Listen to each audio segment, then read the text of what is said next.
Erwin Rommel, often referred to as the Desert Fox, is remembered as one of the most skilled military tacticians of World War II. Born on November 15, 1891, in Heidenheim, Germany, Rommel rose through the ranks of the German army, ultimately becoming a field marshal and leading some of the most daring campaigns of the war. His career was marked by a combination of audacious strategies, remarkable leadership, and a reputation for chivalry and respect for his adversaries. Rommel was the son of a schoolteacher and exhibited an early aptitude for mathematics and engineering, traits that would later influence his tactical ingenuity. He joined the German army in 1910 as an officer cadet. During World War I, Rommel distinguished himself as a brave and resourceful leader, earning the prestigious Pour le Mérite for his actions in Italy. His experience in the trenches taught him the importance of mobility and adaptability, lessons he carried throughout his military career. Between the wars, Rommel served as an instructor at military academies, where he developed innovative theories on warfare. His book Infanterie Grieft and Infantry Attacks outlined his principles of rapid, decisive action and became a manual for military strategy.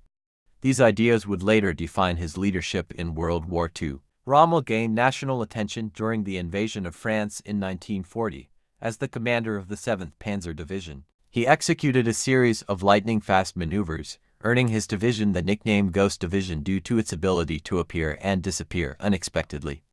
His successes during this campaign earned him promotion and the trust of Adolf Hitler. In early 1941, Rommel was appointed to lead the Afrika Corps in North Africa, where he would solidify his legendary status. Facing the British forces, Rommel demonstrated his tactical brilliance in the harsh desert environment. He employed a combination of rapid offensives, strategic withdrawals, and clever deception to outmaneuver his enemies.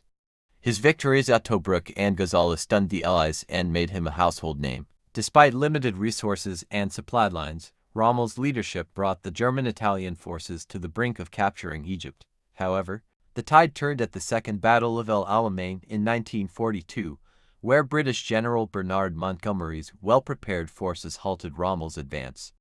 This marked the beginning of the Axis retreat in North Africa. Following the North African campaign, Rommel was reassigned to defend the French coast against the anticipated Allied invasion. Tasked with fortifying the Atlantic Wall, Rommel quickly realized that Germany's defenses were insufficient. He advocated for a more aggressive strategy to repel the invasion, but his warnings were largely ignored. After the D-Day invasion in June 1944, Rommel's strategic disagreements with Hitler deepened.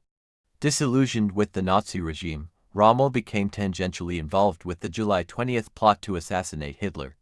Though he did not participate directly, his knowledge of the conspiracy made him a target. In October 1944, Rommel was forced to take his own life to protect his family from retribution, an act that cemented his legacy as a tragic figure. Erwin Rommel remains a complex and controversial figure in history.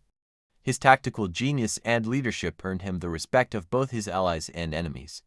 British Prime Minister Winston Churchill famously praised Rommel, acknowledging his skill and honor on the battlefield.